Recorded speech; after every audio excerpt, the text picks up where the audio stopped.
To find out which torch offers the best value, I've come here to Banau Brycheiniog in Wales, formerly known as the Brecon Beacons, where they have some amazing cave systems.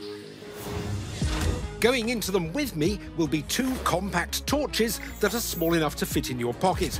The premium option from American company Maglite is their Mini Pro LED. It's 17 centimetres long, weighs just 118 grams and runs on two AA batteries. Plus, it has an aircraft quality aluminium alloy case. Yours for just over £40.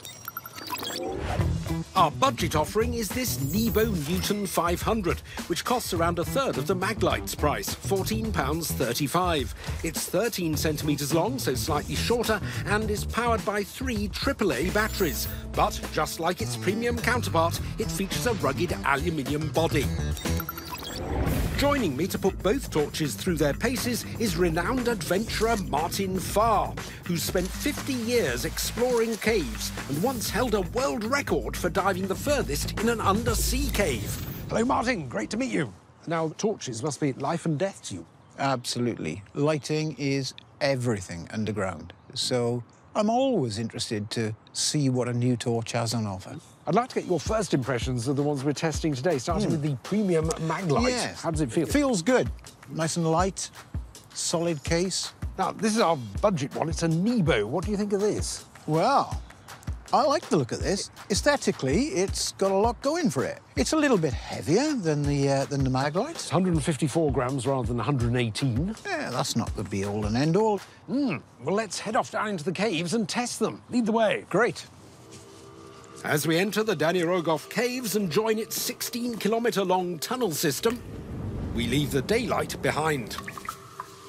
Well, it's certainly exceedingly dark in here. Let's cut to night vision. To light our way, we'll be using the torch's flood modes, which provide a wide beam over a short range, ideal for illuminating paths when walking in the dark. First, we both twist our premium Maglites. You've got to grip them firmly on the head and rotate the body anti-clockwise. Yeah. And it comes on to a spot. You then continue turning, which gives the flood mode. You've got to be very careful not to unscrew the body too far, otherwise... Yes, it's not exactly precise, is it, in terms of the control? No.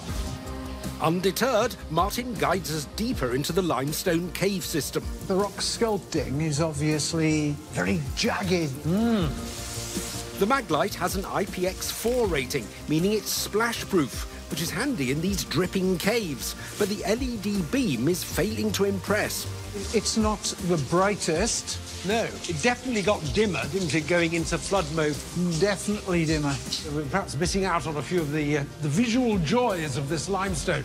And given the Maglite's rather poor visual clarity, Martin is questioning its suitability for more taxing scenarios. Well, it's too dim, isn't it? In this size of passage, we're OK. But if it was any bigger, I'd feel a bit compromised. So with that, we both turn our attention to the budget Nebo and immediately notice a difference compared to the Maglite. With the Nebo, it's interesting. You have a button at the bottom to switch it on. Then you twist the body to widen out the beam into flood mode. It's certainly very easy, isn't it? It is. Very easy. Plus, you can choose the beam's brightness, either low, medium or high, something not possible on the Maglite. I think this little light is excellent. It's really got a good, bright illumination of everything we're looking at. It's a nice, even beam, isn't it? Absolutely. The Nebo has an IP67 rating, so is fully waterproof, capable of being immersed in a metre of water for up to 30 minutes. And despite being 36 grams heavier than the Maglite, it's no issue. I don't notice the extra weight. No, I prefer the more chunky feel. Yeah, you know you've got it in your hand. And with the Nebo bathing the way ahead in light, we're navigating the cave paths really confidently. To me, it's a better experience as you're walking around. Definitely. If anything, I'd have thought that this was the premium torch. The Nebo comes in head and shoulders above the Maglite. Yes, I agree with you. I think the Nebo flood beam is brighter, it's more even, and it's more controllable. Most definitely. For our next test, Martin and I descend 25 metres underground into the largest cave. Ooh. This is the Cauldron Cavern. Wow. Here we're testing the torch's spot modes, concentrated narrow beams designed for illuminating more distant objects, when you're hiking, for example. We're using it to admire the mineral-rich end wall of the cauldron. As you can see, it stretches back at the furthest extent about 20 metres. This time round, we're holding one torch each. Martin has the premium Maglite, while I've got the budget Nebo. It's a little bit fiddly to achieve the spot on the Maglite. That's because as you twist from flood mode into spot mode, you get perilously close to switching it off. And the spot is brightest just before it turns off, just there. Yeah, so you just turn it off and then turn it on again. However, the Maglite's 172-metre range spot beam, which will shine for 2.5 hours on fresh batteries, is impressive.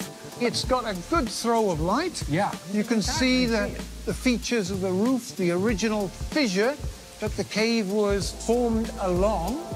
The width of the Maglite spot beam is actually the same as when in flood mode, but there's extra light intensity at its centre point. It sort of gives a hot focus spot in the middle of it. That's correct. Yes. Yeah. I'll be very interested to see how the Nebo compares to this. Switching from flood mode to spot mode on my budget Nebo is thankfully really simple. I twist the body of the torch round, it focuses in and gives you a narrower, brighter beam. Oh, look at that. With the Nebo, you're no longer really wide. It's gone much more focused than the Maglite. Its maximum range is shorter at 146 metres, and you get 30 minutes less battery life than the Maglite, but its brightness is much more consistent. It's very even within that, within that focused circle. It doesn't have that bright central spot in the middle. I'm inclined to think that's a bit better, actually. I'm inclined to say it's much better. Yes. You can see more overall with the Nebo than you can see with this Maglite. So on the spot test for longer range lighting, I think the Nebo's won out again. I totally agree. Yeah. And with that, our time testing both the premium £40 Maglite and the budget £14 Nebo is up. So now we come to the very important question, which offers best value for money? And I think I know which way this is going. The Nebo wins head and shoulders above the Maglite in my book. It certainly came out better in the flood test, came out better in the spot test. Indeed. And it's a fraction of the price. Even if they were the same price, I'd be going for the Nebo.